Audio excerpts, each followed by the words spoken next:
Ndio utaona wale vijana wa Kiebrania watatu waliona Nebukadreza kwa macho na jeshi lake, wakaona tanuru na ukali wa moto, na walipotikiswa wale vijana wakasema, hatuna haja ya kukwambia, Mungu wetu aweza kutuokoa na tanuru na mkono wako. Walichosema ni kwamba hata sasa Nebukadreza, Mungu yupo na ana uwezo wa kuokoa.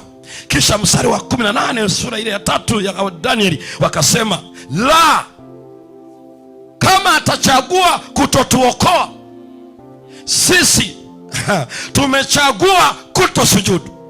Amen. Tumechagua kutosujudu. Yani imani ina jeuri, haijui Nebukadreza, haijui tanuru la moto. Usicheze na jeuri ya imani. Ina maana imani ina sehemu kubwa mbili.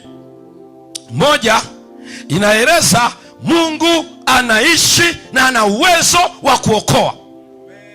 Mbili, sehemu ya pili ya imani, ikiwa Mungu amechagua kutofanya kuingilia kati ili kisiteketee maisha yangu, nimechagua kujisalimisha.